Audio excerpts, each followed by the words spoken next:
New York, CNN Business. A version of this article first appeared in the Reliable Sources newsletter.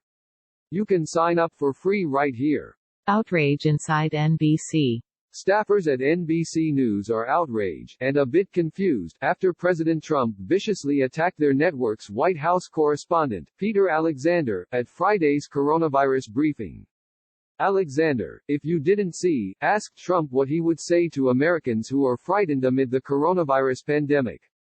Instead of answering, Trump responded by rejecting the question, nasty, attacking Alexander, terrible, and assailing NBC News parent company Comcast.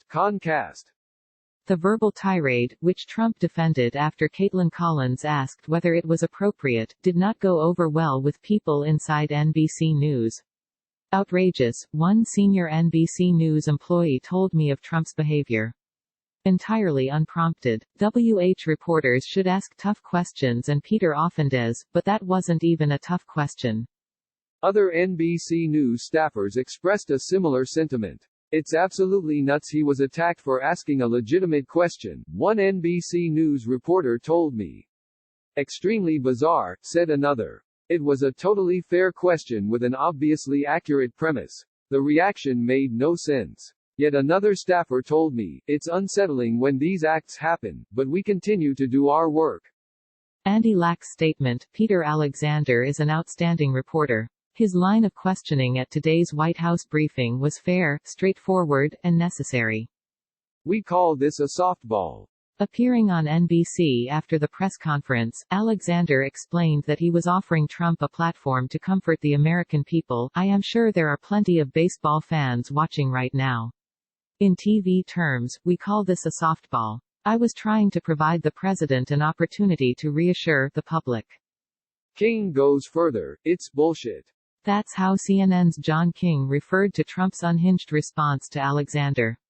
Many other journalists joined in to back the NBC correspondent. Asked to perform one of the key duties of the presidency, to reassure the American public during a crisis, Trump instead attacked, WAPO's Ashley Parker noted. WHCA Pres Jonathan Karl added, it's outrageous to use the presidential bully pulpit to bully a journalist like Peter, especially at a time like this. Tapper's message. On his show, Jake Tapper looked straight into the camera and delivered a serious, pointed set of remarks to Trump.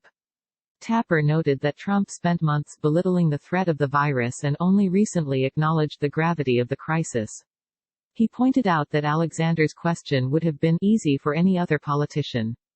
Tapper's conclusion, if the president isn't capable of leading stably and effectively, he should, at least for his own reputation and for the good of the country, stop making things worse and consider leaving the podium to others. The Hippocratic Oath, first do not harm, that applies to President Trump too. Meanwhile, Fox's Brit Hume defends. While practically the entire journalism world rallied around Alexander, Brit Hume defended Trump. Legitimate question my a***, tweeted Hume. It was the kind of **t gotcha question which hack WH reporters have been asking for decades. But instead of going off on the reporter, Trump should have said the whole briefing in all its particulars was a message to people who are scared. Most importantly, Trump's comments came hours after NBC announced Staffer's death.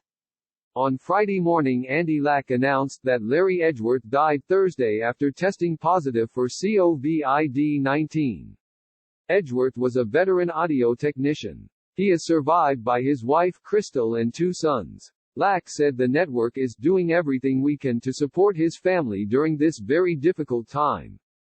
Lester Holt's tribute on Friday night, this crisis, no, this horror we are going through, is perhaps too easily reduced into numbers. The number of tests, the numbers of infected, and the number of dead. Allow me a moment to put just one face to the numbers, a face we here at NBC News know well, our colleague and friend Larry Edgeworth. We lost him to this virus last night. Holt called him a kind and generous man who always made us smile, and said, we are heartbroken. Pompeo's words ring hollow. Near the beginning of Friday's briefing, Mike Pompeo implored Americans to ensure where they turn to for information is a reliable source and not a bad actor trying to create and flow information that they know is wrong. But his words were undercut by Trump's behavior toward Alexander.